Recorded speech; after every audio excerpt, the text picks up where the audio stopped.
शहरातील गणेशवाडी पंचवटी परिसरातील रेशन धान्य दुकानाचे संचालक दीपक चव्हाण यांनी नाशिक लोकशाही न्यूजच्या भावी वाटचालीसाठी मनपूर्वक शुभेच्छा दिल्या।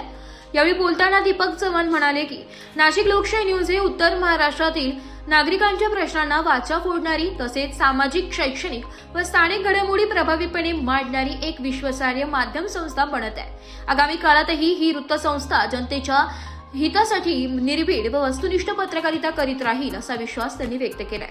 गणेशवाडी पंचवटी येथील आपल्या रेशन दुकानातून नागरिकांशी सतत संपर्कात असलेल्या चव्हाण यांनी समाजातील प्रत्येक घटकाचा आवाज बनवण्याचे कार्य नाशिक लोकशाही न्यूज करत असल्याचंही नमूद केलंय।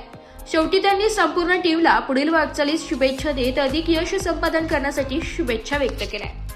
माझं नाव सुभद्रा रमेश गवाले, मी राहणार पंचवटी निलगिरी बाग येथे आणि 154 धान्य क्रमांक दुकान क्रमांक 154 मध्ये आम्हाला मी कायम स्वरूपी धान्य घेण्यास येते आणि कोरोना काळात पण त्यांनी आम्हाला खूप सहकार्य करून स्वतः फोन करून आम्हाला त्यांनी धान्य वाटप केलेलं, वेळोवेळी त्यांनी आम्हाला सहकार्य केलं। आता काय काय घेतलं तुम्ही?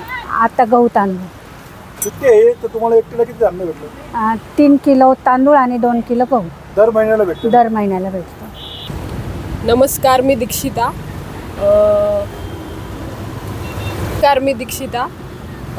मी हिरावाडीत राहते, लाटेनगरमध्ये।